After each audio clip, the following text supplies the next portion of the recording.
All right, this new number completely eclipses last week's jobless claims. We were at 3.3 million filed for unemployment. So let's bring in Starting Senator Marco Rubio. Senator, I know personally that you worked extremely hard, especially as it goes to small business with the $2.2 trillion. Does this number represent a previous move by employers to get rid of these employees? And could they be brought back in order to get some of the money you put aside for them?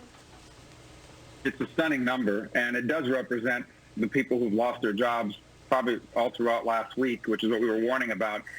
Can I say something else without, frightening everybody or freaking everyone out? The true number is actually much higher.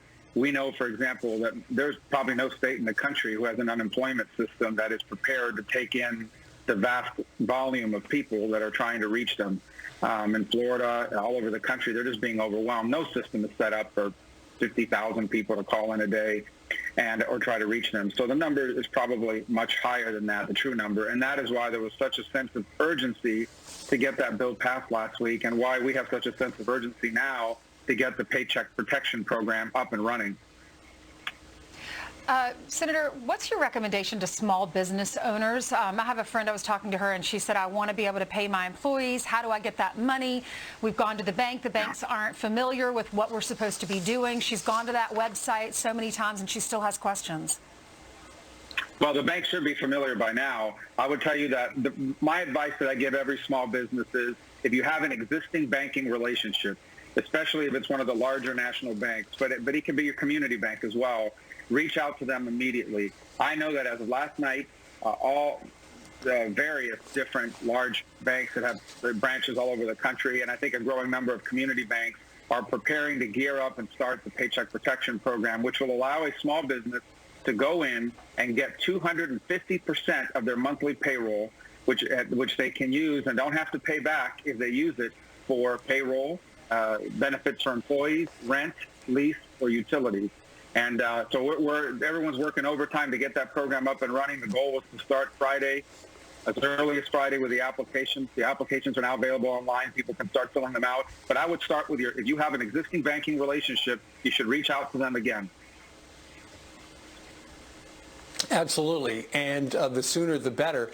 And of course, Senator, the whole idea behind this particular Paycheck Protection Program was so that the employers who are clearly struggling because their businesses may not be open to the public right now, except remotely or via online, this would keep the people who they employ on the payroll, and if they don't want to have to pay the loan back, keep them on the payroll. But if they cut them loose, then they're going to have to pay the money back.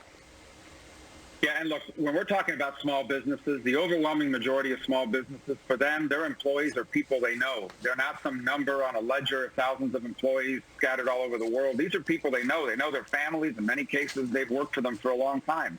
The only reason why they're not still on payroll, they've had to lay them off, is because the small business isn't making any money. The government has forced them to close.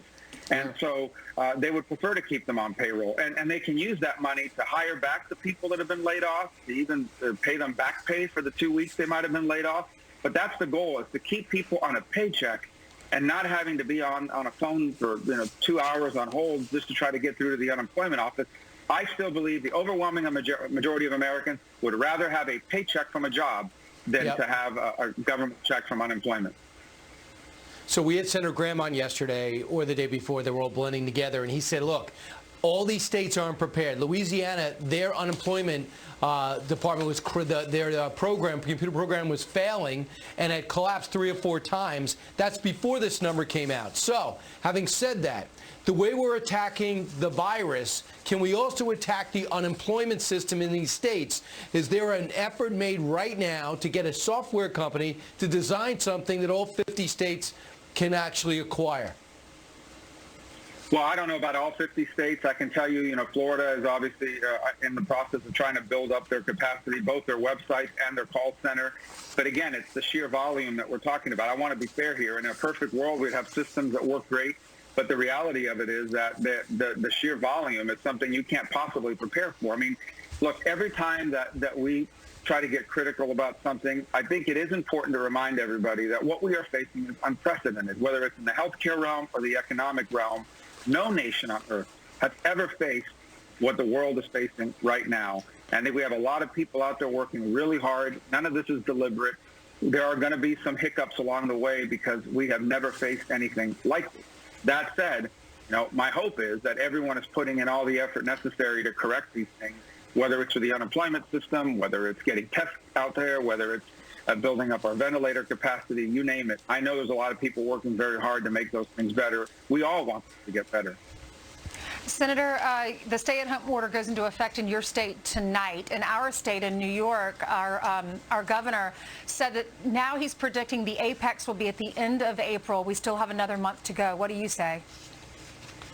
Well, first of all, Florida, in fairness, Florida's had a stay-at-home order just because it didn't come out of Tallahassee. The truth is every city and county in the state had orders of varying degrees. The second reality of it is everything's closed. I don't know where you would go if you didn't want to stay at home at this point. So I think much of that's already in place. And I think all that happened yesterday with Governor DeSantis is he from Tallahassee, he basically formalized what was already in place.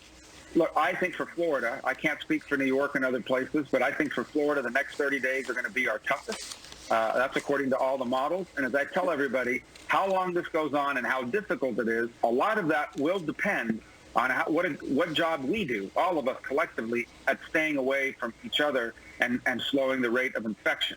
Because that's the key here. We have to slow the rate of infection so that we don't overwhelm the hospitals because everybody got sick at one time. And we can use this time to build capacity. And the quicker we can build up that capacity, including the development of antivirals, the quicker we can get back to some semblance of normalcy. I still think social distancing and limits on large crowds will be with us for some time.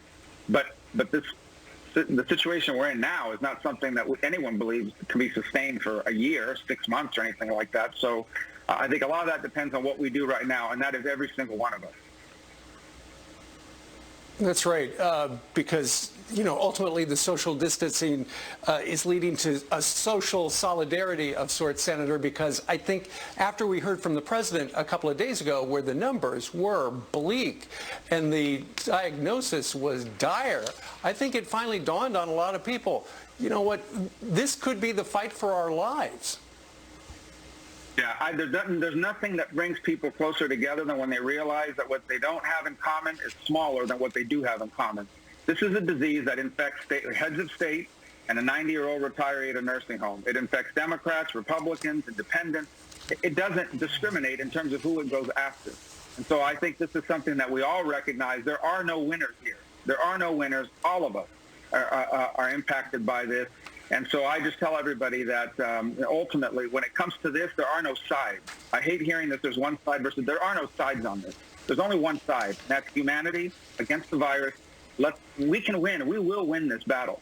And I think how quickly we win and how decisively we win depends on every single one of us doing our part, from the people at home that are staying home to the scientists and the brave and incredible doctors and nurses on the front line, who, by the way, if I could have 10 seconds to thank them, if you look at, and we hope that this continues to be the case, look at the number of cases we have and the number of deaths. There are countries out there that have a quarter of our deaths, or half of our cases and 4 times our deaths.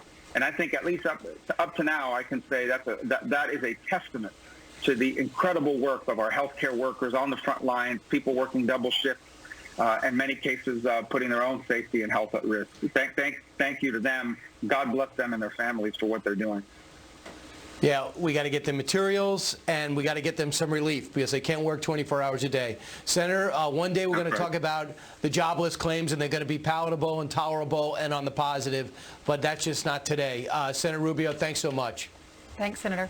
Thank you, guys. Stay safe.